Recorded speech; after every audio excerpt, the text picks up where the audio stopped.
स्वागत है आप सभी लोग का आपके अपने YouTube चैनल संस्कृत चर्चा पर। तो दोस्तों आइए शुरू करते हैं आज की बहुत ही महत्वपूर्ण प्रश्नों की प्रश्नोत्तरी। और ये प्रश्नोत्तरी BYQ प्लस MCQ दोनों ही सम्मिलित है। इस प्रकार ये बहुत ही महत्वपूर्ण है। आप लोग पूरा वीडियो जरूर देखिएगा, वीडियो को लाइक और सब्सक्राइब जरूर कीजिएगा। ठीक है, चलिए बिना समय गवाए हम लोग शुरू करते हैं आज का अपना पहला क्वेश्चन। तो आज का हमारा पहला क्वेश्चन है, देखिए ये लिया गया है अभिज्ञान शाकुंतलम से। इसमें पूछा जा रहा है कि शकुंतला को श्राप देने वाले ऋषि कौन थे। ठीक है, ये हमारा क्वेश्चन रहा। इसके ऑप्शन है, option number A Durvasa Rishi, option number B Vishwamitra Rishi, option number D C Vashishtha Rishi, option number D Bharadwaj Rishi. इस प्रकार हम लोग जानते हैं कि शकुंतला को श्राप देने वाले ऋषि दुर्वासा ऋषि थे, क्योंकि इन्हें बहुत ही जल्दी क्रोध आ जाता था। और महाकवि कालिदास ने अभिज्ञान शाकुंतलम में कहा है दुर्वासा ऋषि के लिए कि ये सुलभ कोपो महर्षि। ठीक है, इनके लिए सुलभ कोपो महर्षि था। अब हम लोग ऑप्शन नंबर बी को देखते हैं। इसमें दिया गया है विश्वामित्र ऋषि। विश्वामित्र जी जो है ये शकुंतला जो थी ये विश्वामित्र की औरस पुत्री थी। ठीक है, ये इनकी सगी पुत्री थी, औरस पुत्री थी। और तीसरे नंबर के जो ऋषि हैं महर्षि, वो महर्षि है कंड। महर्षि कंड की पालिता पुत्री है शकुंतला। और फोर्थ नंबर पर जो महर्षि आते हैं वो महर्षि मारीच हैं, जिन्होंने शकुंतला को उनके के परित्याग के बाद अपने यहाँ शरण दिया था। अर्थात जब राजा दुष्यंत ने उन्हें छोड़ दिया था, त्याग कर दिया था उनका, तो महर्षि मारीच ने अपने यहाँ उनको आश्रय दिया था। इस प्रकार पूरे विज्ञान शाकुंतलम में 4 महर्षि जो होते हैं बहुत ही महत्वपूर्ण रोल प्ले करते हैं। ठीक है, चलिए हम अगले क्वेश्चन को देखते हैं। अगला क्वेश्चन है, इसमें पूछा जा रहा है कि अभिज्ञान शाकुंतलम का प्रारंभ होता है। अभिज्ञान शाकुंतलम का प्रारंभ कहाँ से होता है, इसके ऑप्शन देखते हैं।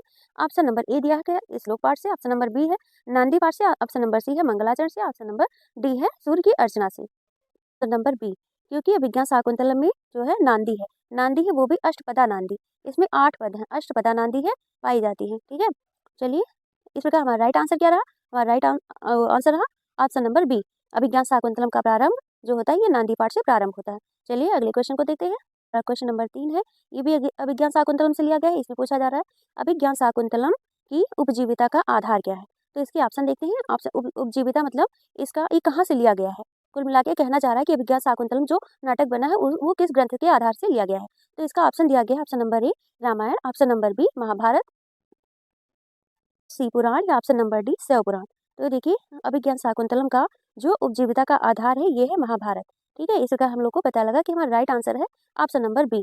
अभिज्ञान शाकुंतलम की उपजीविका का आधार ये है महाभारत। अब हम लोग पुराण देखते हैं, पुराण से भी संबंधित है ये अभिज्ञान शाकुंतलम। तो पुराण में जो पद्म पुराण है, कौन सा पुराण, पद्म पुराण।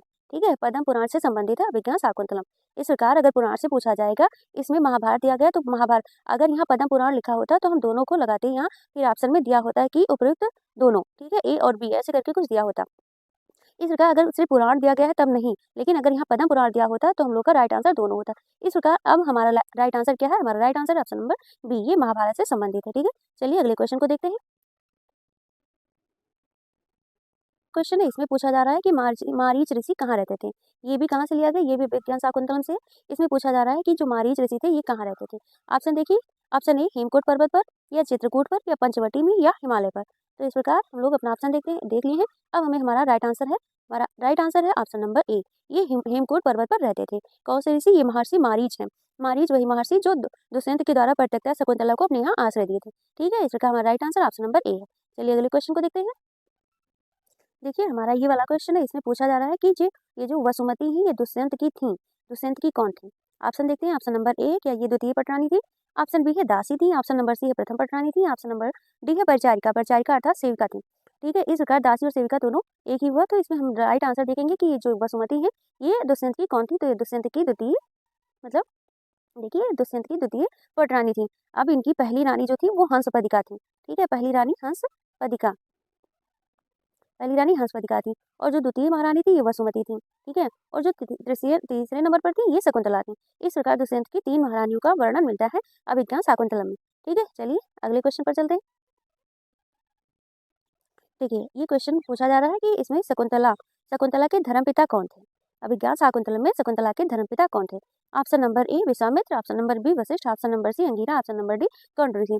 तो जिस प्रकार हम लोगों ने पहले ही इसको देख लिया है कि ये जो विश्वामित्र है ये विश्वामित्र की औरत पुत्री शकुंतला थी। और इसमें धर्मपिता यानी पालिता पिता जो इनका पालन पोषण किए थे, तो उनका पालन पोषण करने वाले जो ऋषि थे वो थे कंड ऋषि। इस प्रकार हमारा राइट आंसर है ऑप्शन नंबर डी। शकुंतला के धर्मपिता कौन थे, तो शकुंतला के धर्मपिता कंड ऋषि थे। ठीक है, चलिए अगले क्वेश्चन को देखते हैं। देखिए इसमें भी शकुंतला अभिज्ञान शाकुंतलम का क्वेश्चन है, क्योंकि शुरुआत में हमने अभिज्ञान शाकुंतलम से बनने वाले जो महत्वपूर्ण प्रश्न है, जो पूछे गए प्रश्न है उनको रखा है। तो देखिए हमारा अगला क्वेश्चन है, इसमें पूछा जा रहा है कि शकुंतला को कौन उड़ा ले जाती है। ठीक है, इसके ऑप्शन दिए गए हैं कि क्या सूर्य ज्योति उड़ा ले जाती है, या चंद्र ज्योति, या दिव्य ज्योति, या इनमें से कोई नहीं। ठीक है, अब इसका हमारा राइट आंसर इसमें से कौन होगा, तो हमारा राइट आंसर है ऑप्शन नंबर सी, ये दिव्य ज्योति उड़ा ले जाती है, शकुंतला को दिव्य ज्योति ले जाती है। ये दिव्य ज्योति कौन होती है, तो ये मेनका की मतलब शकुंतला की जो माता मेनका होती है, उनकी जो सखी होती है सानुमति, वही दिव्य ज्योति के रूप में आती है और शकुंतला को उड़ा ले जाती है। ठीक है, अब जब राजा दुष्यंत इनका प्रत्याख्यान कर देते हैं तब उड़ा ले जाती है। ठीक है, चलिए अगला क्वेश्चन देखते हैं। क्वेश्चन में पूछा जा रहा है कि अभिज्ञान शाकुंतलम में भारतीय संस्कृति की महत्वपूर्ण विशेषता नहीं पाई जाती। इसमें नहीं पूछा जा रहा है, इसका आप लोग नहीं पढ़ी, ज़्यादा ध्यान दीजिए। अब इसमें क्या नहीं पाया जाता, तो ये हम लोग को सबको पता होता है। क्या इसमें त्याग नहीं पाया जाती, मतलब हमारी सभ्यता हमारी संस्कृति में क्या त्याग नहीं होता। जो हमारी संस्कृत सभ्यता है वो महाभारत में है, और जो महाभारत है महाभारत से विज्ञान शाकुंतलम में है। इसका हम अपने से रिलेट करके बहुत आसानी से याद रख सकते हैं कि हमारे संस्कारों में क्या नहीं, क्या त्याग नहीं आता है, या तपोवन नहीं आता है, या तपस्या नहीं आती है। तो ये सब कुछ आता है, चारों आश्रम चारों तपस्या सब मतलब सब कुछ आती है। इसमें क्या नहीं आता है, इसका रॉन्ग आंसर कौन सा है, तो इसका रॉन्ग आंसर है ऑप्शन नंबर डी, क्योंकि हम लोग के यहाँ हमारे संस्कार में चुंगलखोरी नहीं होती है। इसका हम अपने संस्कार से रिलेट करके याद करेंगे। अभिज्ञान शाकुंतलम में जो है चुंगलखोरी नहीं है। इसका हमारा right answer option number D है। चलिए अगले क्वेश्चन को देखते हैं कि जो शकुंतला है, शकुंतला की प्रिय सखी कौन है। ठीक है, तो इस जगह हम लोग को पता है कि शकुंतला, इसके ऑप्शन देखते हैं। ऑप्शन नंबर ए है Priyamvada, option number B Shanumati, option number D C Priyanka, option number D Sonia. देखिए हम लोग को पता है कि जो अभिज्ञान शाकुंतलम में उसमें जो शकुंतला है उसकी दो ही प्रिय सखियां होती हैं, एक होती है प्रियंवदा और दूसरी होती है अनुसुईया। अनुसुईया जो असूया अर्थात ईर्ष्या न करी वो अनसुईया है, और जो प्रियम वदती प्रियंवदा प्रियवाणी का प्रियवाणी को बोले वो प्रियंवदा होती है। इस प्रकार शकुंतला की जो होती है दो ही सखियां पाई जाती हैं, वो इनमें से एक है प्रियंवदा। इस प्रकार हमारा राइट आंसर कौन सा है, इस प्रकार हमारा right answer option number A है, प्रियंवदा। शकुंतला की प्रिय सखी प्रियंवदा है। चलिए अगला क्वेश्चन देखते हैं। अभिज्ञान शाकुंतलम से अब 10वां क्वेश्चन हम लोग का है मृच्छकटिकम से। ठीक है, मृच्छकटिकम का क्वेश्चन देखिए, इसमें पूछा जा रहा है मृच्छकटिकम रचना है। ये बहुत ही नॉर्मल सा क्वेश्चन है कि मृच्छकटिकम की रचना है। अब ये किसकी रचना है ये हमें बताना। ऑप्शन दिया गया, ऑप्शन नंबर ए बाण की रचना है, महाकवि बाण की रचना, या ऑप्शन नंबर बी महाकवि शूद्रक की रचना, या ऑप्शन नंबर सी महाकवि माँ की रचना, या ऑप्शन नंबर डी महाकवि भारवी की रचना। इनमें से मृच्छकटिकम किसकी रचना है, ये हमारा क्वेश्चन है। इसका हमारा राइट आंसर है ऑप्शन नंबर बी, क्योंकि मृच्छकटिकम शूद्र की रचना है, एकमात्र रचना शूद्र की है मृच्छकटिकम। ठीक है, मृच्छकटिकम का अर्थ होता है मिट्टी की गाड़ी, मृच्छ का होता है मृत, शकटिकम का अर्थ होता है गाड़ी, इस प्रकार मिट्टी की गाड़ी। ठीक है, मृच्छकटिकम का पूरा अर्थ होता है मिट्टी की गाड़ी। ठीक, और बाण भट्ट जी की तो पता ही है कि इनका एक कादम्बरी है और दूसरा हर्षचरित है, माघ का शिशुपाल वध है, और महाकवि भारवी का किरातार्जुनीय है। इस प्रकार हमारा राइट आंसर जो है, हमारा राइट आंसर है ऑप्शन नंबर बी, मृच्छकटिकम जो रचना है ये महाकवि शूद्र की रचना है। चलिए अगला क्वेश्चन देखते हैं। देखिए इसमें पूछा जा रहा है कि मृच्छकटिकम रूपक का कौन सा भेद है। ठीक है, जो रूपक है 10 रूपक में ये कौन सा भेद है, उसके भेद पूछे जा रहे हैं कि कौन सा है। तो इसमें भेद देखिए, ऑप्शन नंबर ए है क्या भाण है, ऑप्शन नंबर बी क्या ये नाटक है, ऑप्शन नंबर सी क्या ये प्रकरण है, ऑप्शन नंबर डी क्या ये डिम है। अर्थात जो मृच्छकटिका है ये रूपक का कौन सा भेद है, क्या इसे हम भाण कहेंगे, या नाटक कहेंगे, या प्रकरण, या डिम। तो हमारा राइट आंसर है ऑप्शन नंबर सी, ये जो रूपक है। रूपक कितने हैं, पहली बात तो हम लोग को पता होना चाहिए कि रूपक है 10। उन रूपक में जो दूसरे नंबर का रूपक होता है, जैसे पहले नंबर का हो गया तो ये नाटक हो गया, और जो दूसरे नंबर का है ये प्रकरण हो गया। इस प्रकार जो ये रूपक है, इस रूपक में हमारा ये जो मृच्छकटिकम है ये प्रकरण के अंतर्गत आता है। इस प्रकार हमारा राइट आंसर है ऑप्शन नंबर सी। चलिए अगले क्वेश्चन को देखते हैं। देखिए हमारा अगला क्वेश्चन है क्वेश्चन नंबर 12। हम लोग 12 नंबर पर आ गए हैं। इसमें पूछा जा रहा है कि मृच्छकटिकम की नायिका है। ठीक है, ऑप्शन दिया गया है कि ऑप्शन नंबर ए ये बसंत सेना है, ऑप्शन नंबर बी क्या चेटी है, ऑप्शन नंबर सी क्या रदनिका है, ऑप्शन नंबर डी क्या मदनिका है। तो इस प्रकार हमसे पूछा जा रहा है कि मृच्छकटिकम की नायिका कौन है। ये कुछ क्वेश्चन हम मृच्छकटिकम से लिए गए हैं। तो देखिए हमारा राइट आंसर है ऑप्शन नंबर ए, क्योंकि मृच्छकटिकम की जो नायिका है वो बसंत सेना है। अब ये जो रदनिका है, जो चेटी है और जो मदनिका है, अब इसमें से मदनिका ये बसंत सेना की परिचारिका है, जो रदनिका ये मृच्छकटिका जो नायक चारुदत्त है उसकी परिचारिका है, और जो चेटी है ये भी बसंत सेना और चारुदत्त दोनों के साथ रहती है। इस प्रकार ये दोनों की परिचारिकाओं को चेटी कहा जाता है। ठीक है, तो ये रदनिका चारुदत्त की परिचारिका, देखिए जो रदनिका है ये चारुदत्त की परिचारिका मतलब सेविका, जो मदनिका है ये बसंत सेना की सेविका, और जो इसकी नायिका है मृच्छकटिका वो बसंत सेना है। ठीक है, चलिए अगले क्वेश्चन को देखते हैं। पूछा जा रहा है कि मृच्छकटिक के प्रथम अंक का क्या नाम है। मृच्छकटिकम के प्रथम अंक, इसमें 10 अंक दिए गए हैं। मृच्छकटिकम एक प्रकरण ग्रंथ है, जैसा कि हम लोग ऊपर देख चुके हैं, एक प्रकरण ग्रंथ है, और प्रकरण की खासियत क्या होती है कि इसमें 10 अंक होते हैं। अब इसमें पूछा जा रहा है कि जो पहला अंक है, कौन सा अंक, इसमें देखिए पहला अंक, इस पहले अंक का नाम क्या है। ऑप्शन दिया गया है क्या धूतकर संवाहक है, ऑप्शन नंबर बी क्या संधिच्छेदक है, ऑप्शन नंबर सी क्या ये अलंकार न्यास है, या ऑप्शन नंबर डी क्या राक्षस विचार है। ठीक है, इसके आंसर को देखते हैं। तो इस प्रकार हमारा राइट आंसर क्या होगा, हमारा राइट आंसर है ऑप्शन नंबर सी, कि इसका अलंकार न्यास होता है। पहले अंक का नाम अलंकार न्यास है। इस प्रकार हम अपना ऑप्शन देखते हैं तो हमारा ऑप्शन कौन सा सही है? ऑप्शन नंबर सी सही है। ये पहले अंक का नाम है। पहला अंक है अलंकार न्यास, दूसरा अंक है दूधकर संवाहक, तीसरा अंक है संधि छेद। ठीक है, इस प्रकार यहाँ जो ऑप्शन दिए गए हैं इन तीनों का नाम, ये अलंकार न्यास पहला है, दूधकर संवाहक दूसरा है और संधि छेद तीसरा है। चौथा है मदनिका सर्विलक, पांचवा है दुर्दुन, छठवां है आर्यकापहरण और सतवां है ब्राह्मण विपर्य, आठवां है बसंत सेना मोटन और नौवां है व्यवहार और 10वां है संहार। इस प्रकार इसके 10 अंक हैं। इसमें से पहला अंक हम लोगों से पूछा गया तो इसका राइट आंसर क्या था? Right answer option number C है। चलिए अगले क्वेश्चन को देखते हैं। क्वेश्चन है, इसमें पूछा जा रहा है कि मृच्छकटिकम विभक्त है। अब ऑप्शन दिया गया है कि ये सर्गों में विभक्त है। ऑप्शन नंबर बी क्या ये खंडों में विभक्त है। ऑप्शन नंबर सी क्या ये अंकों में विभक्त है। और हमारा जो डी ऑप्शन है ये कह रहा है अध्याय में। इस प्रकार मृच्छकटिकम क्या सर्गों में है या खंडों में है या अंकों में है या अध्याय में है। तो हमारा राइट आंसर क्या होगा? हमारा राइट आंसर है ऑप्शन नंबर सी, मृच्छकटिकम जो है ये अंकों में विभक्त है। ठीक है, चलिए अगले क्वेश्चन को देखते हैं। भी पूछा जा रहा है कि मृच्छकटिकम में कितने अंक हैं। ठीक है, जैसा कि हम जब से पढ़ रहे हैं मृच्छकटिकम के बारे में और जितना हम लोगों ने वार्ता सुनी इसके बारे में, इसके आधार पर तो ये बहुत ही नॉर्मल सा क्वेश्चन है। इसका राइट आंसर है ऑप्शन नंबर सी। ठीक है, मृच्छकटिकम में कितने अंक है? मृच्छकटिकम में 10 अंक है। इस आधार पर हम लोगों ने इसके पहले अंक, दूसरे अंक, तीसरे से लेकर 10वें अंक तक का नाम भी देख लिया। पहले अंक का क्या नाम है? पहले अंक का नाम है अलंकार न्यास, अलंकार न्यास। दूसरे अंक का क्या नाम है? दूसरे अंक का नाम है दूधकर संवाहक, दूधकर संवाहक। तीसरे अंक का क्या नाम है? तीसरे अंक का नाम है संधि छेद। ठीक, संधि छेद। और चौथे अंक का क्या नाम है? चौथे अंक का नाम है मदनिका सर्विलक। देखिए यहाँ है, देखते हैं चौथे नंबर का है मदनिका सर्विलक। पांचवें अंक का नाम है दुर्दिन, दुर्दिन, पांचवें अंक का नाम दुर्दिन। अब देखिए छठे अंक का क्या नाम है? छठे अंक का नाम है प्रहवण विपर्य, प्रवहन विपर्य, विपर्य। ठीक है, सातवें अंक का नाम है आर्य का अपहरण। ठीक, और सातवें अंक का नाम आर्य का अपहरण है। आठवें अंक का क्या नाम है? आठवें अंक का नाम है बसंत सेना मोटन, मोटन। और नौवें अंक का नाम है व्यवहार। ठीक है, नौवें अंक का नाम क्या है? व्यवहार। और 10वें अंक का क्या नाम है? 10वें का अंक का नाम है संहार। 10वें अंक का नाम है, 10वें अंक का नाम है संहार या उपसंहार। ठीक है, इस प्रकार हम लोगों ने देख लिया कि 1 से 10 तक का पूरा क्या नाम है मृच्छकटिकम में। इस प्रकार हमें ये भी पता लग गया इसी के साथ साथ कि मृच्छकटिकम किस में विभक्त है? सर्ग अंकों में। तो अंकों में विभक्त है। कितने अंक है? तो 10 अंक है। अंकों क्या नाम है? अंकों के सारे नाम हम लोग को पता है। ठीक है, चलिए अगले क्वेश्चन की तरफ चलते हैं। पूछा जा रहा है कि मृच्छकटिक का प्रमुख रस कौन सा है? मृच्छकटिक का प्रमुख रस कौन सा है? ऑप्शन इसके देखते हैं। ऑप्शन नंबर ए श्रृंगार, ऑप्शन नंबर बी करुण, ऑप्शन नंबर सी वीर रस या ऑप्शन नंबर डी शांत रस। इसका हम लोग का राइट आंसर है ऑप्शन नंबर ए, मृच्छकटिक में श्रृंगार रस है। अब अगर आपको नहीं याद हो रहा है कि मृच्छकटिक में कौन सा रस है तो देखिए, ये मृच्छकटिक हमने ऐसे लिखा, ये जो नीचे हमने रा घुमाया इसी रा को हम पकड़ेंगे श्रृंगार से, इसमें भी नीचे रा घूमता है। इस तरह हमें पता हो गया कि जो मृच्छकटिक है इसका प्रमुख रस है श्रृंगार। ठीक है, चलिए अगले क्वेश्चन को देखते हैं। ऑप्शन को देख लेते हैं। देखिए ये जो वीर रस है वीर रस ये शिशुपाल वध में है, किरातार्जुनी में ये वीर रस होता है। जो करुण रस है ये वहाँ का भवभूत का जो उत्तर रामचरितम है उसमें करुण रस है। जो शांत रस है ये अशोघोष द्वारा जो रचित है बुद्ध चरितम उसमें शांत रस है। इस प्रकार हम लोग को पता लगे कि हमारे मृच्छकटिकम में जो हमारा राइट आंसर है ऑप्शन नंबर ए श्रृंगार रस है। ठीक है, चलिए अगले क्वेश्चन को देखते हैं। क्या पूछ रहा है? इस क्वेश्चन में पूछा जा रहा है मृच्छकटिकम के प्रमुख पात्र कौन है? ऑप्शन देखिए, ऑप्शन नंबर ए क्या ये चाणक्य है, ऑप्शन नंबर बी क्या ये पत्रलेखा है, ऑप्शन नंबर सी क्या चारुदत्त है, ऑप्शन नंबर डी क्या चंद्रगुप्त है।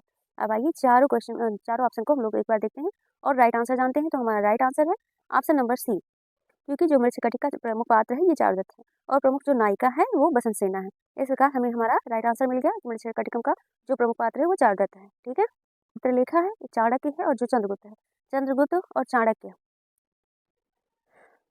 जो है अर्थशास्त्र नहीं विशाल जो पुस्तक है मुद्रा राक्षस, मृच्छकटिक से ही भी उसका नाम मिलता जुलता है, जैसे मुद्रा राक्षस उसका नाम है। ये वहाँ के पात्र हैं। कौन कौन? ये चाणक्य, देखिए चाणक्य और ये चंद्रगुप्त, ये वहाँ से है मुद्रा राक्षस से। और जो ये पत्रलेखा है ये पत्रलेखा महाकवि बाणभट्ट की कृत जो है कादम्बरी, कादम्बरी में ये जो है चंद्रापीड़ की ये परिचारिका होती है। ठीक है, चलिए अगले क्वेश्चन को देखते हैं। हमसे क्या पूछ रहा है? इसमें पूछा जा रहा है कि मृच्छकटिक का पात्र नहीं है। अब हमें पात्रों से भी रिलेटेड याद रखना होगा कि कौन पात्र किस में है। तो अब इसमें मृच्छकटिक का पात्र पूछ लिया गया है। देखिए, क्या सर्विलक नहीं है, या वैशंपायन नहीं है, नहीं है मृच्छकटिक का पात्र, या बसंत सेना मृच्छकटिक का पात्र नहीं है। तो देखिए, जो ये बसंत सेना, जो ये सकार है, सकार उसका प्रतिनायक है। नायक होता है हीरो, जो लीड रोल में होता है, प्रतिनायक यानी विलन।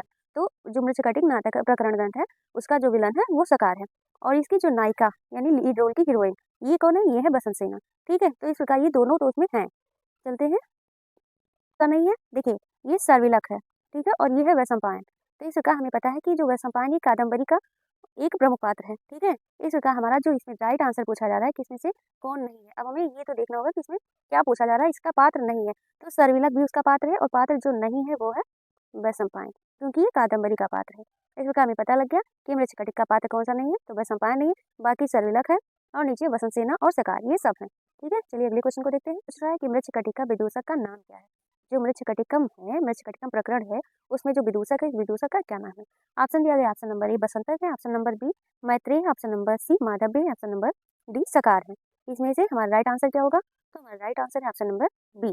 ठीक है, अब मृच्छकटिक का जो विदूषक है ये मैत्रेय है। ठीक है, ये जो माधव्य है, ये अभिज्ञान शाकुंतलम का जो विदूषक है ये माधव्य है। ठीक है, जो रत्नावली का विदूषक है ये वसंतक है, और जो मृच्छकटिक का प्रतिनायक है वो सकार है। ठीक, इस प्रकार हमें अपना राइट आंसर पता लग गया कि हमारा जो मृच्छकटिक है इसका जो विदूषक है ये मैत्रेय है। ठीक, चलिए अगले क्वेश्चन को देखते हैं। हमें क्या पूछा जा रहा है, ये क्वेश्चन नंबर 20 है। इसमें पूछा जा रहा है कि चारुदत्त कहाँ रहता था। चारुदत्त कहाँ रहता है।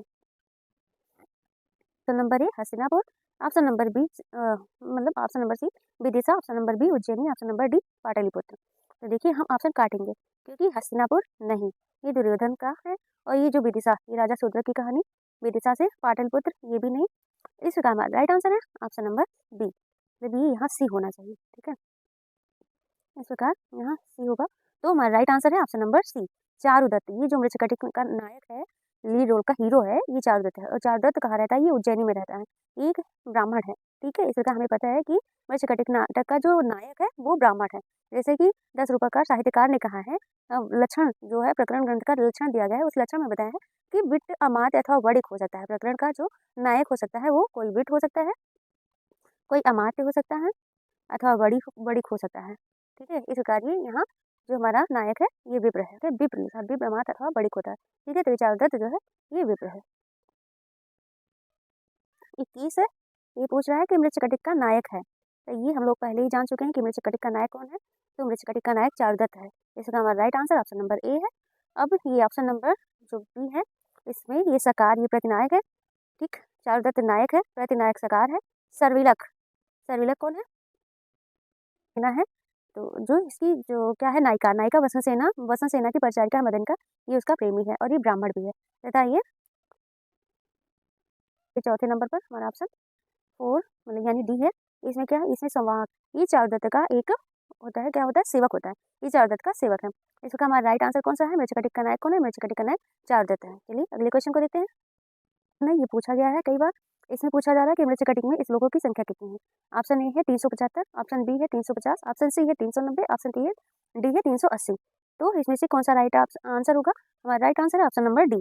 ठीक है, मृच्छकटिक में श्लोकों की संख्या 380 है। हम याद कैसे रखें कि मृच्छकटिक में श्लोक की संख्या 380 है, तो देखिए मृच्छकटिक ये ऐसे करके बना है ना, इसको ऐसे पूरा घुमा दो, ये 8 हो गया, और इस 8 को आधा ऐसे हटा दो, आधा पार्ट मतलब देखिए एक बार फिर से हम समझाते हैं, क्योंकि ये देख है ना एक छोटा, ये 6 हो गया, इसको ऐसे ज्वाइन कर दी, ये 8 हो गया, इसको इधर से हाफ कर दे 3 हो गया, यहाँ 1 0 बढ़ा दो 380 हो गया। इस प्रकार हम अपने इसी 6 को पकड़ के पूरा ट्रिक लगा के हम 380 याद करेंगे कि इसमें मृच्छकटिक में श्लोकों की संख्या 380 है। चलिए अगला क्वेश्चन देखते हैं, क्वेश्चन नंबर 23 है। इसमें पूछा जा रहा है कि शूद्र की रचना कौन सी, क्या मुद्रा राक्षस है, या मेघदूत है, मृच्छकटिकम है, अथवा रघुवंशम है। तो ये हम लोग को पता है कि रघुवंशम कालिदास जी की रचना है, तो इसका हमारा राइट आंसर है ऑप्शन नंबर सी, जो महाकवि शूद्र की रचना है ये मृच्छकटिकम है। चलिए अगला क्वेश्चन देखते हैं। देखिए इस क्वेश्चन में क्या पूछा जा रहा है, इसमें पूछा जा रहा है, ये क्वेश्चन नंबर हमारा 24 यानी 24 नंबर का। इसमें पूछा जा रहा है कि मृच्छकटिक का प्रतिनायक कौन है। इसे हम लोग को बहुत अच्छे से कंठस्थ हो गया है कि मृच्छकटिक का जो है प्रतिनायक कौन है, तो ये सकार है। अब इसका नायक कौन है, मृच्छकटिक का नायक चारुदत्त है, मृच्छकटिक का प्रतिनायक सकार है। चंदनक कौन है, एक सिपाही है। सर्विलक कौन है, ये एक क्या है, मित्र है। किसका, चारुदत्त का। और जो राजा इसके होते हैं मृच्छकटिक में दो राजा होते हैं, एक तो पालक होता है, दूसरा आर्यक होता है। पालक को मारकर राजा आर्यक बनता है, ठीक है, वो गोपाल दारक होता है। जो आर्यक है उसे गोपाल दारक, क्योंकि वो ग्वाले का लड़का होता है, इसे उसे गोपाल दारक मतलब होता है पुत्र, और गोपाल होता है ग्वालों का सेवक, गाँव का सेवा करने वाला गोपाल होता है। इस प्रकार जो ये है, और ये मदनिका का जो है वो चाहने वाला भी है। हमारा राइट आंसर कौन सा है, हमारा राइट आंसर, ये प्रश्नायक पूछा है तो प्रश्नायक है सकार, ठीक है। चलो अगला क्वेश्चन देखते हैं। देखिए ये जो है सूक्ति बहुत बार बार पूछी गई है। इसका जो पूछा जा रहा है कि सर्वत्र आर्जवम शोभते सूक्ति, ये क्वेश्चन है, क्वेश्चन नंबर 25 इसमें पूछा जा रहा है सर्वत्र आर्जवम शोभते, ये सूक्ति कहाँ संबंधित, किससे संबंधित है। इसका ऑप्शन है, option number A Mrichchhakatika, option number B Vikramarjuna, option number C Malavikagnimitra, option number D Raghuvamsham. तो इसका राइट आंसर है ऑप्शन नंबर ए मृच्छकटिकम, सर्वत्र आर्जवम शोभते, सर्वत्र आर्जवम शोभते, सर्वत्र आर्जवम शोभते, ठीक है। इसका ये मृच्छकटिक से लिया गया है। चलिए अगला क्वेश्चन देखते हैं। आ रहा है, ये हमारा है क्वेश्चन नंबर 26। इसमें क्या पूछा जा रहा है, इसमें पूछा जा रहा है कि मृच्छकटिक में चारुदत्त का कौन सा सेवक जुआरी बन जाता है। ऑप्शन देखिए, ऑप्शन दिया गया है माथुर, ऑप्शन नंबर बी संवाहक, ऑप्शन नंबर सी पालक, ऑप्शन नंबर डी है सर्विलक। इसमें से कौन सा ऐसा उनका सेवक है जो जुआरी बन जाता है। तो हमारा राइट आंसर है ऑप्शन नंबर डी। कौन सा ऑप्शन, ऑप्शन नंबर डी, ये जो है सर्विलक, यही जुआरी बन जाता है। अब ये माथुर कौन है, तो ये जो दूध कीड़ा होती है उसका जो प्रमुख होता है ये माथुर है। संवाहक कौन है, संवाहक, एक मिनट, ये हमारा रॉन्ग आंसर है, सर्विलक नहीं होगा, ये गलत है। पालक नहीं होगा, ये भी गलत है। और माथुर नहीं होगा, ये भी गलत है। जो ये सेवक है जुआरी, ये संवाहक है, और यही बाद में बौद्ध भिक्षु बन जाता है। कौन भिक्षु, ये बौद्ध भिक्षु बन जाता है। और यही बाद में जो अष्टम अंक में आता है बसंत सेना मोटन, इस अंक में अष्टम अंक में जो आता है बसंत सेना मोटन, इसमें यही बसंत सेना का जो है प्राणों की रक्षा भी यही करता है। कौन करता है, तो ये संवाहक करता है। इस प्रकार हमारा राइट आंसर है ऑप्शन नंबर बी, यही बौद्ध भिक्षु बनता है, यही जुआरी भी बनता है, और यही बसंत सेना के प्राणों की रक्षा भी करता है। इसका हमारा राइट आंसर है ऑप्शन नंबर बी, चारुदत्त का सेवक जो जुआरी बनता है ये संवाहक है। चलिए अगला क्वेश्चन देखते हैं, क्वेश्चन नंबर है 27, ठीक है। हमारा जो क्वेश्चन नंबर है 27 है, इसमें पूछा जा रहा है कि चारुदत्त के घर गहनों की चोरी करने वाला पात्र कौन है, ठीक। ऑप्शन दिया गया है, ऑप्शन नंबर ए क्या कुंभिलक है, ऑप्शन नंबर बी क्या ये अस्थावरक है, ऑप्शन नंबर सी क्या ये संवाहक है, ऑप्शन नंबर डी ये सर्विलक है। तो हमारा राइट आंसर कौन सा है, हमारा राइट आंसर है ऑप्शन नंबर डी, ये सर्विलक है। मदनिका जो बसंत सेना की दासी है उसको छुड़ाने के लिए ये गहनों की व्यवस्था करता है। कहाँ करे थे मुझे दे रहे, ये हमारा राइट आंसर कौन सा, ऑप्शन नंबर से ये डी है, सर्विलक है। यही मदनिका को छुड़ाने के लिए चारुदत्त के घर में बसंत सेना के रखे हुए गहनों की चोरी करता है। जैसा कि हम लोगों ने पहले ही देखा कि जो हमारा पहला अंक है, मतलब मृच्छकटिक का जो पहला अंक है, इसी का नाम है अलंकार न्यास। अलंकार का अर्थ होता है आभूषण, और न्यास का अर्थ होता है धरोहर। तो बसंत सेना ने चारुदत्त के घर में अपने गहनों को रख दिया था, और उसी गहनों की चोरी कौन कर लेता है, ये सर्विलक कर लेता है, ठीक है। इस प्रकार हमारा right answer option number D है। चलिए हम अगला क्वेश्चन देखते हैं, क्वेश्चन नंबर 28 है। इसमें क्या पूछ रहा है, इसमें पूछ रहा है कि बसंत सेना को मृत्यु से बचाने वाला पात्र कौन है। ऑप्शन दिया गया है, ऑप्शन ए है संवाहक है, ऑप्शन नंबर बी चंदनक है, तिलक है, ऑप्शन नंबर डी कुंभिलक है। तो देखिए ये जो सर्विलक है और जो कुंभिलक है ये दोनों नहीं होंगे, इस प्रकार ये दोनों गलत हैं। अब हमारा राइट आंसर कौन सा है, तो हमारा राइट आंसर है ऑप्शन नंबर ए, ये संवाहक है, ठीक है। चंदनक कौन है, चंदनक एक सिपाही है जो आर्य को एक जीवन दान देता है। रास्ते में जो आर्यक के हाथों में पेड़ियाँ लगी होती हैं तो वो चारुदत्त की गाड़ी में बैठकर भाग रहा होता है, फिर उसको रास्ते में देखता कौन है, चंदनक नाम का सिपाही जो उसको जीवन दान देता है, ठीक है। इस प्रकार ये चंदनक एक सिपाही है, प्रमुख पात्र है। और ये संवाहक कौन है, संवाहक ही है बौद्ध भिक्षु जो चारुदत्त है, मृच्छकटिक का जो नायक है चारुदत्त, उसका जो चारुदत्त का सेवक है रहता है, पहले सेवक रहता है, ये संवाहक होता है। और ये संवाहक बाद में बौद्ध भिक्षु बनता है, मतलब इसके बाद में ये जुआरी बनता है, जुआरी के बाद ये बौद्ध भिक्षु बनता है, और बौद्ध भिक्षु बनने पर ही ये बसंत सेना के प्राणों की रक्षा करता है। इस प्रकार बसंत सेना को मृत्यु से बचाने वाला कौन है, तो ये संवाहक है। हमारा राइट आंसर कौन सा है, हमारा right answer option number A है। चलिए अगला क्वेश्चन देखते हैं, क्वेश्चन नंबर है 29 यानी 29। इसमें क्या पूछा गया कि शकुंतला की अंगूठी कहाँ गिरी थी। ये क्वेश्चन, यही अंगूठी है जो पूरा कहानी, जो इसकी कहानी है, इसकी कहानी पूरा मोड़ देती है, ठीक है। अभी पूछा जा रहा है कि अंगूठी गिरी कहाँ थी, कि ये मार्ग में गिरी थी, या तालाब में गिरी थी, या सची तीर्थ में गिरी थी, या प्रभा तीर्थ में गिरी थी। इसका हमारा right answer option number C, ये सची तीर्थ में गिरी थी, ठीक है। अगर हमको नहीं याद होता है कि ये कहाँ गिरी थी, तो सची, सची का एक अर्थ होता है पवित्र, ठीक है। तो ये अंगूठी बहुत पवित्र है, मतलब सोना जो होता है बहुत पवित्र होता है। इस आधार पर हमें याद रखना है, छोटा ट्रिक है कि ये सची तीर्थ में, ठीक है, सची पवित्र, इन दोनों को रिलेट करके हमें याद रखना है कि अंगूठी सची तीर्थ में गिरी थी। हमारा राइट आंसर है ऑप्शन नंबर सी, सची तीर्थ।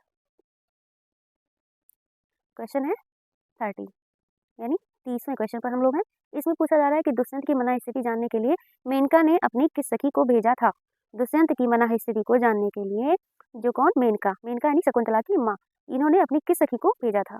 ठीक है, ऑप्शन देखते हैं। ऑप्शन नंबर ए है क्या सानुमति को, ऑप्शन नंबर बी है क्या उर्वशी को, ऑप्शन नंबर सी क्या रम्या को, ऑप्शन नंबर डी क्या तिलोत्तमा को। ये सब कौन है, ये सब अप्सराएं हैं। ठीक है, अब जो मेनका है ये भी एक अप्सरा है, और विश्वामित्र और ये मेनका, ये दोनों शकुंतला के माता पिता हैं। अब मेनका की जो प्रिय सखी है वो है सानुमति, यही आती हैं जब दुष्यंत शकुंतला का परित्याग कर देते हैं तो उनकी मना स्थिति का पता लगाने के लिए आती हैं, वो सानुमति आती है। ठीक है, इसका हमारा right answer option number A है, सानुमति। क्वेश्चन नंबर 31 या 31, इसमें क्या पूछा जा रहा है, इसमें पूछ रहा है क्वेश्चन हमारा कि स्त्री राम अशिक्षितम पठितुमानि शिशु, ये उक्ति जो है इस उक्ति में युक्त नाटक है, मतलब ये किस नाटक से संबंधित है। थोड़ा ये लैंग्वेज इसका टिपिकल है कि इस उक्ति में युक्त नाटक है, ये थोड़ा ठीक है।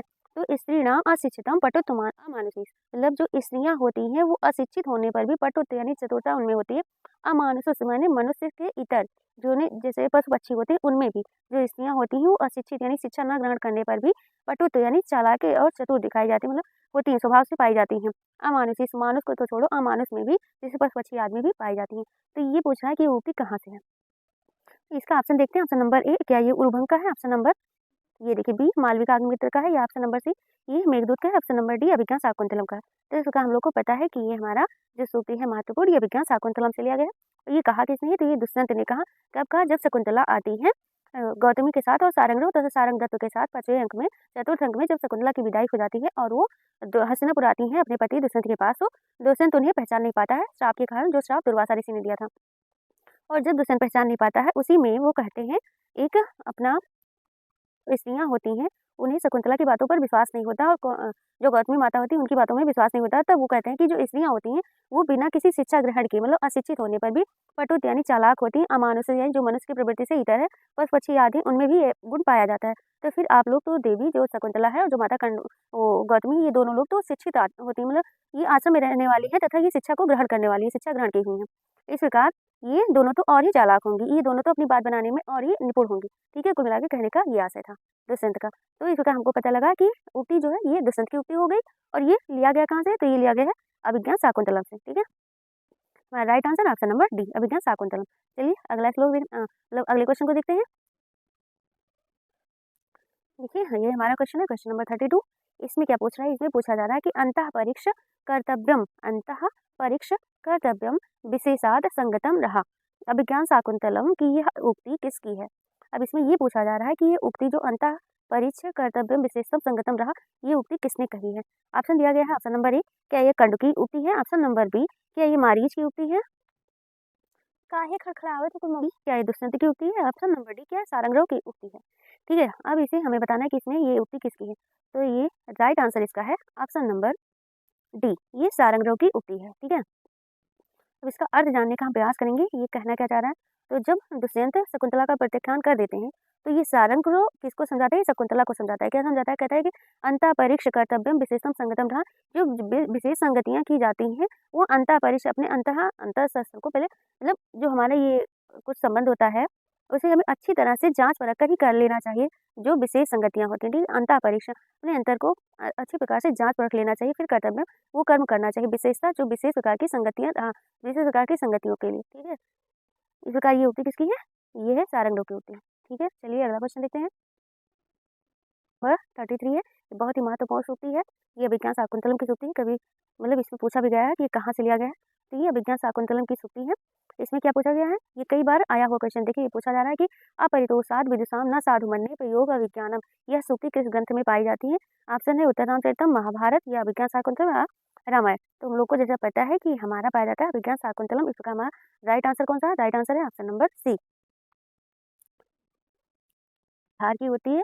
जब नटी और सूत्रधार का प्रथम अंक में वार्तालाप होता है तो जो है सूत्रधार कहता है कि जो ये विद्वानों की जो सभा होती है जब तक ये संतुष्ट नहीं हो जाती है तब तब तक जो साधु यानी सज्जन लोग होते हैं वो भी अपने आप को संतुष्ट नहीं मानते हैं, जब तक कि विद्वान सभा जो हमारी सभा होती है वो संतुष्ट नहीं हो जाती है।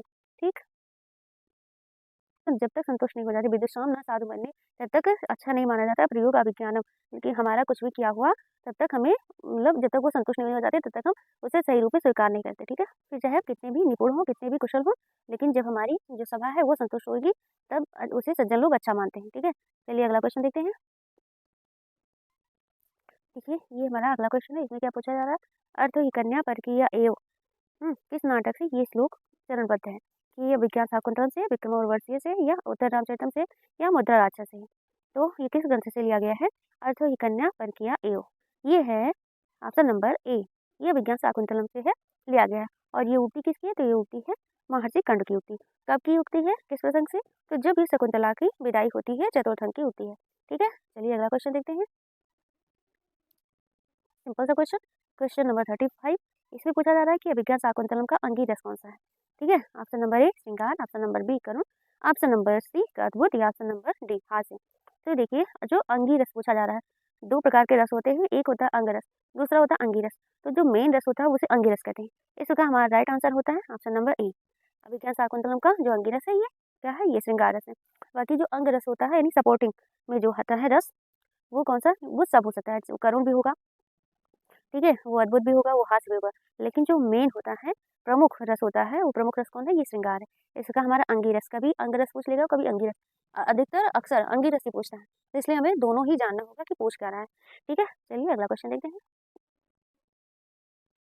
देखिए हमारा क्वेश्चन है क्वेश्चन नंबर 36।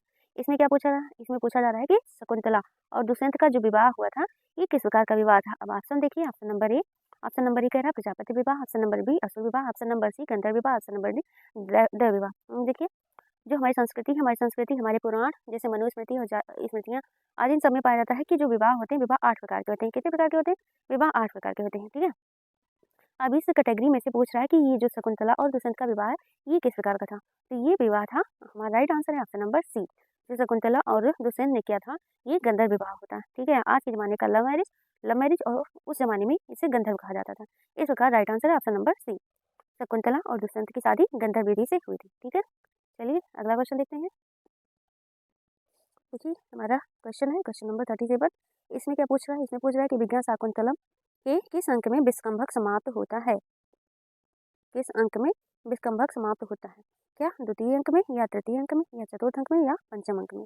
इसका हमें राइट आंसर देखना है कि विज्ञान शाकुंतलम में जो चतुर्थ अंक होता है, इसमें जो शकुंतला की दोनों सखियां प्रियंवदा और अनसुईया, ये दोनों जब पुष्प का चयन कर रही होती हैं पूजा अर्चना के लिए, वहां से विस्कंभक शुरू होता है और ये खत्म कहाँ होता है, ये खत्म होता है पंचम अंक में। इसका हमारा राइट आंसर कौन सा है, ऑप्शन नंबर डी। ठीक है, चलिए अगला क्वेश्चन देखते हैं। देखिए इसमें सूक्ति पूछी गई है, ये हमारा क्वेश्चन है क्वेश्चन नंबर 38। इसमें पूछा जा रहा है गंडस्य ऊपर पिंड का समृता, ये क्या है, ये पूछना है क्या ये सूक्ति है। ऑप्शन देखिए, ऑप्शन नंबर ए क्या ये सूक्ति है, ऑप्शन नंबर बी क्या ये मुहावरा है, ऑप्शन नंबर सी क्या ये काव्य लक्षण, या ऑप्शन नंबर डी इनमें से कोई नहीं। तो देखिए ये हमारा राइट आंसर है ऑप्शन नंबर बी, ये एक मुहावरा है। अब ये उक्ति किसकी है, कभी कभी ये भी पूछ लिया जाता है ये उक्ति किसकी है, तो ये उक्ति है विदूषक की।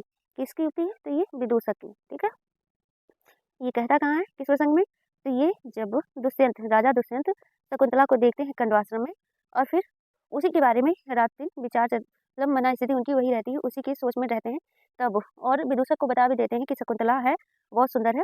तब वो कहता है, वो थका रहता है क्योंकि वन वन में वो मृगा व्यसन में इतने मतलब क्या कहते हैं शिकार शिकार से वो थक जाता है। फिर वो सोचता है कि हम कितनी जल्दी अपनी राजधानी हस्तिनापुर चले जाएं। फिर जब वो देखता है कि अब दुष्यंत की स्थिति मना स्थिति शकुंतला में लग गई है, तब वो कहता है कि गंडस से ऊपर पिंड का, अरे फोड़े के ऊपर फिर फोड़ा, मतलब अब तो और देर तक कि राजा दुष्यंत रुकेंगे यहाँ पे। इस प्रकार वो चिंतित होकर कहता है कि गंडस से ऊपर पिंड का। ठीक है, इसका ये उक्ति क्या है, उक्ति है एक मुहावरा है। ठीक है, ये किसका मुहावरा है, ये विदूषक का। ठीक, किसका, विदूषक। ठीक, चलिए अगला क्वेश्चन देखते हैं, है? कि नाटक में जो बात सुनने योग्य नहीं होती उसे क्या कहते हैं। ये हमारा क्वेश्चन है क्वेश्चन नंबर 39। ये कह रहा है कि नाटक में जो बात सुनने योग्य नहीं है उसे क्या कहते हैं। जो सुना जाए वो उसके बारे में नहीं पूछा जा रहा है, जो नहीं सुना जाए उसे क्या कहते हैं। तो इसमें देखिए, इसमें शब्द दिया गया है कि कितने प्रकार के होते हैं, जो क्या होते हैं, वाक्य वाद विवाद होते हैं, वो कितने प्रकार के, तो जो होते हैं, एक होता है सर्वश्राव्य, ये उसे प्रकाश कहते हैं, उसे सब कोई सुन सकता है। और एक होता है आत्मगत, इसे वही व्यक्ति वक्ता सुनेगा जो खुद अपने मन में सोचेगा। ठीक है, इसे कोई नहीं जान पाएगा। लेकिन ये क्या कह रहा है, नाटक में हमसे क्वेश्चन क्या पूछ रहा है, ये पूछ रहा है नाटक में जो बात सुनने योग्य नहीं है, ठीक है, उसे क्या कहते हैं? तो उसे हम कहते हैं जनांतिक। ठीक है, हमारा राइट आंसर कौन सा है? हमारा right answer option number B, उसे हम जनांतिक कहते हैं। को त्रिपता का आकार देकर ये बाणी की जाती है कि किसी कुछ व्यक्तियों के द्वारा, जैसे एक व्यक्ति वक्ता हो गया और दूसरा श्रोता हो गया और तीसरा कोई अदर पर्सन है अगर वहाँ है, तो उसी से छुपाकर जो मेन पर्सन है, जैसे अगर राजा बैठे हैं, राजा दुष्यंत है और शकुंतला और ये प्रियंवदा और अनसुईया तीनों हैं, तो अगर प्रियंवदा और अनसुईया को कोई बातचीत करनी होगी और तो राजा दुष्यंत से छुपाकर तो वो त्रिपताका करके बात करेंगी जिससे राजा को पता ना लगे। इस प्रकार जो बात अगले से छिपाई जाए और दो लोगों में आपस में बातचीत की जाए उसे जनांतिक कहते हैं। ठीक है, और प्रकाश वो होता है जो सर्वश्राव्य होता है और आत्मगत वो होता है जो कोई एक व्यक्ति और अपवारित होता है जो सबको हटा के मतलब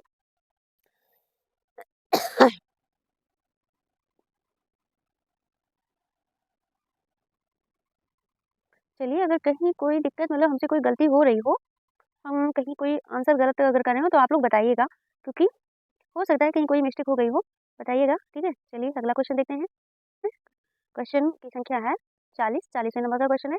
ये क्वेश्चन पूछ रहा है कि नाटक में भरत वाक्य जो होता है इसका प्रयोग कहाँ होता है? क्या ये ऑप्शन देखिए, ऑप्शन दिया है, क्या ये मध्य में होता है? ऑप्शन नंबर बी अंत में होता है? ऑप्शन नंबर सी प्रारंभ में होता है? ऑप्शन नंबर डी कहीं नहीं होता? मतलब पूरे नाटक में भरत वाक्य ही होता ही नहीं, ये ऑप्शन कह रहा है। ऑप्शन नंबर सी कह रहा है कि प्रारंभ में होता है। ऑप्शन नंबर ए कह रहा है मध्य में। ऑप्शन नंबर कह रहा है बी अंत में। तो राइट आंसर जो ऑप्शन नंबर बी है, अंत में। भरत वाक्य जो होता है लास्ट में जो होता है वो मतलब अंत में जो होता है वो भरत वाक्य होता है, और जो प्रारंभ में होता है वो होता है नांदी। इस प्रकार नाटक के प्रारंभ में, देखिए प्रारंभ में क्या होता है? प्रारंभ में होता है नांदी। अंत में क्या होता है? अंत में होता है भरत वाक्य। ठीक, क्वेश्चन नंबर है 41। इसमें क्या है, ये पूछा जा रहा है कि मृच्छकटिक का वह राजा जिसकी हत्या हुई, कौन सा ऐसा राजा था जिसकी मृच्छकटिक में हत्या कर दी गई? अभी ऑप्शन देखते हैं। क्या ऑप्शन नंबर ए चंदनक है? ऑप्शन नंबर बी क्या ये पालक राजा है? ऑप्शन नंबर सी क्या ये आर्यक राजा है? या ऑप्शन नंबर डी ये पीरक राजा है? मृच्छकटिक का वह राजा जिसकी हत्या हुई, तो हमारा राइट आंसर कौन सा है? राइट आंसर है ऑप्शन नंबर बी, वो पालक है। पालक राजा था और उसे मारा किसने? उसको मारा था आर्यक ने। आर्यक ये गोपाल दारक है, ये बाद में राजा बनता है और इसका एक सिपाही होता है, ये चंदनक है। इसी ने इस आर्यक को जीवन दान दिया था। बीरक कौन है? ये बीरक भी सिपाही है। ठीक है, ये बीरक राजा पालक का वफादार सिपाही था, जबकि चंदनक जो है ये आर्यक को बचा रहा था, क्योंकि ये चारुदत्त और सारविलक का बहुत अच्छा मित्र था। इस आधार पर ये नहीं चाहता था कि आर्यक पकड़ा जाए। ठीक, और इसी ने इनको जीवन दान दिया था। फिर यही आगे चलकर आर्यक जो है राजा बनता है मृच्छकटिक में। आसान सा, बहुत शरीफ सा क्वेश्चन। ये पूछ रहा है कि बसंत सेना है, बसंत सेना कौन है? ठीक है, क्या है? क्या ये गणिका है या दासी है या पटरानी है या परिचारिका है?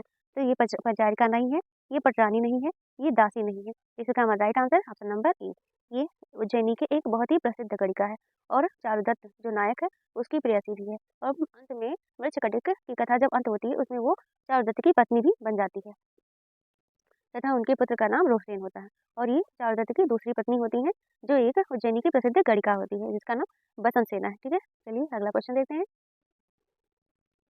ये हमारा अगला क्वेश्चन है, क्वेश्चन नंबर 43। इसमें कहा जा रहा है, ये क्वेश्चन हमसे कह रहा है कि जो चालक है, चालक का नाम सकार, सकार ये प्राप्त करना चाहता है। सकार किसको प्राप्त करना चाहता है?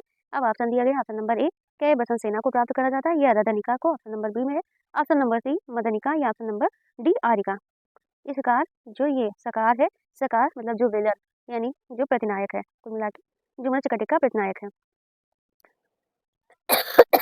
ये किसको प्राप्त करना चाहता है? तो हमारा राइट आंसर है ऑप्शन नंबर ए, ये बसंत सेना से अपना विवाह रचाना चाहता है। ठीक है, और इस प्रकार बसंत सेना उसे मना कर देती है, उसके प्रस्ताव को ठुकरा देती है। तो ये बसंत सेना के गला को दबा देता है, मतलब उसको मार देना चाहता है। यही जो 8वां अंक है बसंत सेना मोटन, इसमें सरकार ने बसंत सेना को गला दबाकर मार दिया था। जबकि इसकी थोड़ी सांसें चलती रहती हैं और वो जो बौद्ध भिक्षु बना होता है संवाहक, वो आके इनको बचाता है। वो देखता है कि ये जीवित है तो ये उपचार करता है, फिर बसंत सेना को अच्छा सा इलाज करता है और जिंदा करता है। ठीक है, रदनिका और मदनिका ये दोनों है, तो ये मदनिका है इसकी दासी, बसंत सेना की दासी मदनिका। मदनिका बसंत, बसंत मद, मद बसंत। ठीक है, इस प्रकार मदनिका बसंत सेना के जो है दासी, और जो रदनिका है ये चारुदत्त की दासी है। ठीक है, इस प्रकार हम लोगों ने चारों ऑप्शनों को देख लिया। चलिए अगले क्वेश्चन को देखते हैं। बहुत आसान आसान से लगते हैं ना, यही क्वेश्चन हमारे पेपर में हमसे छूट जाते हैं, इसलिए हमें पूरे क्वेश्चन को बड़े आसानी से मतलब बड़े आराम आराम से पूरा देखना है। बिना स्किप किए पूरा वीडियो देखना है और इसको लाइक और सब्सक्राइब जरूर करना है, ठीक है आप लोगों को। चलिए ये क्वेश्चन देखते हैं। इसी प्रकार से ये सारे क्वेश्चन हमारे बहुत ही महत्वपूर्ण हैं, दिखने में नॉर्मल से वही है कि देखने में छोटा लगे और घाव करे गंभीर, ठीक है। तो ये सब क्वेश्चन वैसे ही है, देखने में बहुत ही आसान है। देखिए हमारा क्वेश्चन संख्या है 44। तो 44वें नंबर का क्वेश्चन क्या कह रहा है, ये कह रहा है कि चालक अंधेरी रात में बसंत सेना का पीछा किसके साथ करता है, ठीक है। ऑप्शन देखिए, बिट के साथ, ऑप्शन बी चेटी के साथ, ऑप्शन सी बिट और चेटी के साथ, ऑप्शन डी इनमें से किसी के साथ नहीं। तो ये पहले अंक की ही घटना है, ठीक है। कि जो सकार होता है, सकार बसंत सेना को प्राप्त करने के लिए उसका पीछा करता है और बसंत सेना भागती है, ठीक है। अब ये पूछ रहा है कि ये किसके साथ पीछा करता है, तो इसका राइट आंसर है ऑप्शन नंबर सी। जो सकार है ये बिट और चींटी दोनों के साथ बसंत सेना का पीछा करता है और फिर अंधेरा का फायदा उठाकर बसंत सेना चारुदत्त के घर में घुस जाती है, फिर वहाँ अपने अलंकार आभूषण को रख देती है। इसी से हमारे पहले अंक का क्या नाम है, अलंकार न्यास। अलंकार न्यास, अलंकार का अर्थ अलंकार मतलब आभूषण और न्यास का अर्थ होता है धरोहर, ठीक है। इस प्रकार हमें पता लग गया कि जो है बसंत सेना का जो पीछा है ये सकार कर रहा था चेट और बिट के साथ, ठीक है। चलिए अगला क्वेश्चन देखते हैं। जो है ये पूछ रहा है कि बसंत सेना रात्रि का लाभ उठाकर छिप जाती है, अभी कहाँ छिप जाती है, तो हम लोगों ने ऊपर के जो है क्वेश्चन के प्रसंग में देख लिया है। तो भी देखते हैं ऑप्शन, इसका ऑप्शन दिया गया है चारुदत्त के घर में, ऑप्शन बी रजनिका के घर में, ऑप्शन सी विदुषा के घर में, ऑप्शन डी इनमें से किसी के घर में नहीं। तो देखिए जो बसंत सेना है ये छिपती कहाँ, ये छिपती है चारुदत्त के घर में, ठीक है। इसका हमारा राइट आंसर है ऑप्शन नंबर ए, बसंत सेना रात्रि का लाभ उठाकर चारुदत्त के घर में छिप जाती है। चलिए अगला क्वेश्चन देखते हैं। क्वेश्चन है क्वेश्चन नंबर 46 नंबर का क्वेश्चन है। इसमें क्या पूछ रहा है, इसमें पूछ रहा है क्वेश्चन कि मृच्छकटिक के दूसरे अंक का क्या नाम है। मृच्छकटिक के दूसरे अंक का क्या नाम है, हम लोग को पहले अंक का नाम पता हो गया, दूसरे अंक का भी नाम पता हो गया, क्योंकि दूसरे अंक का नाम हम लोग जानते हैं, इसका नाम है दूध का संवाहक, ठीक है। अब तीसरे अंक का नाम है संधि छेद, चतुर्थ अंक का नाम है मदनिका सर्विलक, ठीक। चतुर्थ अंक का नाम मदनिका सर्विलक, पांचवें अंक का नाम दुर्दिन है। इसका हम लोग को पता लग गया कि दूसरा, अब नहीं याद हो रहा है कि दूसरे अंक का क्या नाम है, तो दा से पकड़ लो, ये दा मतलब ये लिखकर ऐसे भी आएगा, धूत का संवाहक लिखकर आएगा। तो ये दा और धा इसमें मिक्स है ना, ये हम लोग को पता है कि दा और धा मिलकर ये ऐसे धा बनता है, ठीक। तो चाहे देखिए इसका चाहे ये वाला दा दे, ये वाला धा दे, तो हम लोग को इन दोनों से पकड़ लेना है कि दूसरे अंक का नाम दूध का संवाहक है, ठीक। तो मृच्छकटिक के दूसरे अंक का क्या नाम है, दूध का संवाहक, हमारा राइट आंसर है ऑप्शन नंबर ए। चलिए अगला क्वेश्चन देखते हैं। देखिए ये हमारा क्वेश्चन नंबर है 47। इसमें क्या पूछा जा रहा है, इसमें पूछा जा रहा है कि जुए के व्यसन से त्रस्त होकर बौद्ध भिक्षु बन जाता है, ठीक है। ऊपर के प्रसंगों में हम लोगों ने देखा है, अब आप लोग की बारी है, आप लोग अपना राइट आंसर लगाएं। तो इसका आंसर दिया गया है, ऑप्शन दिया गया है, ऑप्शन देखते हैं। ऑप्शन नंबर ए है संवाहक, ऑप्शन नंबर बी है मैत्रेय, ऑप्शन नंबर सी है सर्विलक, ऑप्शन नंबर डी इनमें से कोई नहीं। अब आप लोग बताएं कि इसका कौन सा है। तो इसका राइट आंसर है ऑप्शन नंबर ए, ठीक है। ये जो संवाहक है यही बौद्ध भिक्षु बनता है, ये जुए के उस व्यसन से त्रस्त हो जाता है, बहुत ही मारते हैं इसको, धूत वो माथुर, माथुर कौन है, जो धूतकर का जो मालिक होता है, जो वो चलाता है जुआ का अड्डा जो चलाता है वो होता है माथुर, वो इसको बहुत पीटता है, क्यों, क्योंकि ये 10 पड़ उसका कर्ज में चला जाता है और ये 10 पड़ दे नहीं पाता है, इसलिए माथुर इसको बहुत ही पीटता है, तब ये बौद्ध भिक्षु बन जाता है, ठीक है। इसका हमारा राइट आंसर कौन सा, राइट आंसर है ऑप्शन नंबर ए संवाहक।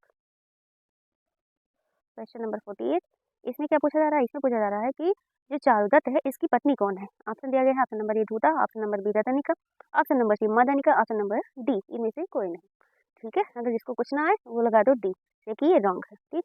मदनिका ये भी गलत है क्योंकि ये बसंत सेना की परिचारिका है, इस प्रकार ये भी गलत है। अभी ऑप्शन नंबर बी ये रजनिका ये चारुदत्त की परिचारिका है, इस प्रकार ये भी गलत है। इसका हमारा राइट आंसर है ऑप्शन नंबर ए धूता, चारुदत्त की पत्नी का नाम धूता है, इनके पुत्र का नाम रोहसेन है।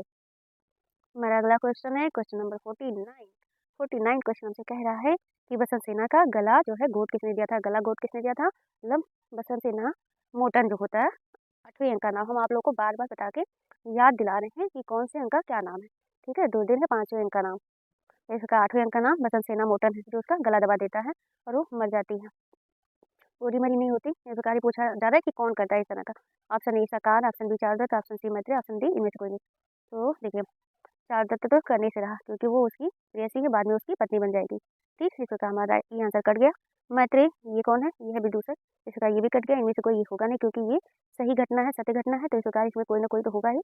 तो इसमें से राइट आंसर कौन सा है, ऑप्शन नंबर ए, क्योंकि ये राजा का साला होता है, इसका नाम सकार होता है, सालक सकार होता है, और ये वसंत सेना को प्राप्त करना चाहता है, इसलिए उसका पीछा करता है और उसके सामने प्रस्ताव रखता है। लेकिन जब वो प्रस्ताव को ठुकरा देती है तो उसका गला दबा के उसे मारने का प्रयत्न करता है। ठीक है, चलिए इसका हमारा राइट आंसर कौन सा था?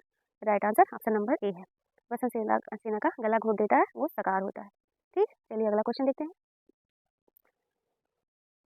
देखिए ये क्वेश्चन है हमारा 15 नंबर का। तो ये क्वेश्चन हमसे क्या कर रहा है? क्वेश्चन हमसे पूछ रहा है कि पालक को मारकर राजा बन जाता है। पालक खाने वाली नहीं है, पालक एक पात्र है। किसका पात्र है? ये शूद्रक की रचना जो है मृच्छकटिकम, मृच्छकटिकम नाम का एक प्रकरण ग्रंथ है। उस प्रकरण ग्रंथ का एक प्रमुख पात्र है। कौन सा है? वो है पालक। पालक का किरदार क्या है? क्या इसका किरदार है? वो एक राजा है। ठीक है, इस प्रकार हमसे क्वेश्चन पूछ रहा है कि पालक को मारकर, पालक नाम का जो राजा है उस राजा को मारकर कौन दूसरा राजा बन जाता है। अब देखिए ऑप्शन है, ऑप्शन नंबर ए क्या ये आर्यक है, ऑप्शन नंबर बी क्या ये चंद्रगुप्त है, ऑप्शन नंबर सी क्या ये चारुदत्त है। इनमें से कोई नहीं। ठीक है, इस प्रकार हमें अपने राइट आंसर को ढूंढना है। तो ये चंद्रगुप्त जो विशाखा दत्त की रचना है, कौन सी? मुद्रा राक्षस, मुद्रा राक्षस। ठीक है, मुद्रा राक्षस, ये उसका प्रमुख पात्र है चंद्रगुप्त। और ये चारुदत्त, जो चारुदत्त है ये मृच्छकटिक का नायक है। ठीक, इस प्रकार हमारे ऑप्शन अगर कटते हैं तो हम काटेंगे। देखिए इसमें से हमारा कटने वाला आंसर ये इनमें से कोई ये नहीं होगा, बी ये नहीं होगा क्योंकि ये चंद्रगुप्त नहीं है, चारुदत्त भी नहीं है। इसका हमारा राइट आंसर है ऑप्शन नंबर ए आर्यक ही है, जो गोपाल धारक होता है ये इसका नाम आर्यक होता है। इसी को पालक बंदी बनाता है, फिर ये बंदी गृह से छूट जाता है सर्विलक की मदद से, फिर इसे चंदनक जो है प्राणदान देता है और उसके बाद में ये जाता है पालक को मारता है सर्विलक की सहायता से, फिर ये राजा बन जाता है। और जब ये राजा बन जाता है तो चारुदत्त जो इसका नायक है, चारुदत्त को एक ग्राम दान देता है, वहाँ का वो राजा बना देता है। और इस प्रकार सब जो चंदनक है, चंदनक को अच्छा क्या कहते हैं, अच्छी पदवी पर स्थित करता है।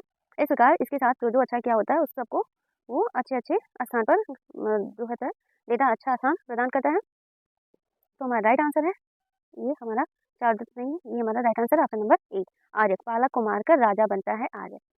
इस प्रकार थोड़ा जो है स्थिरता के साथ अगर पढ़ा रहे हैं तो आप लोग भी ऐसे पढ़िएगा और याद हो जाएगा बड़ी आसानी से। ठीक है, क्योंकि हम कई बार इसको पढ़ चुके हैं, मतलब इस पूरे वीडियो में कई बार इन सारी घटनाओं का वर्णन क्रम से हम लोग ने चर्चा कर लिया है। ठीक है, इस प्रकार हम लोग चलते हैं अगला क्वेश्चन देखते हैं, या आज यहीं तक रहने देते हैं क्योंकि हमारा 50 क्वेश्चन आज कंप्लीट हो गया है और कल से हम 51वें क्वेश्चन को देखेंगे। ये क्वेश्चन हमारा एक मैराथन होने वाला है, बहुत ही लंबी चलेगी, मतलब बहुत लंबी नहीं, 2-4 वीडियो इसकी आएगी और बहुत ही महत्वपूर्ण जैसे आज हम लोगों ने किया अभिज्ञान शाकुंतलम से क्वेश्चन किया और मृच्छकटिकम से किया है। ठीक है, ये 2 ग्रंथ आज हम लोगों ने किए हैं। अब कल हम लोग देखते हैं कौन सी प्रश्नोत्तरी करेंगे। तो चलिए ठीक है, तब तक के लिए आज का वीडियो यहीं तक। अगली वीडियो में फिर मिलेंगे, आप लोग चैनल को लाइक और सब्सक्राइब जरूर कर लीजिएगा। चलते हैं, तब तक के लिए नमस्कार, फिर अगली वीडियो में फिर मिलेंगे जल्दी। ठीक है।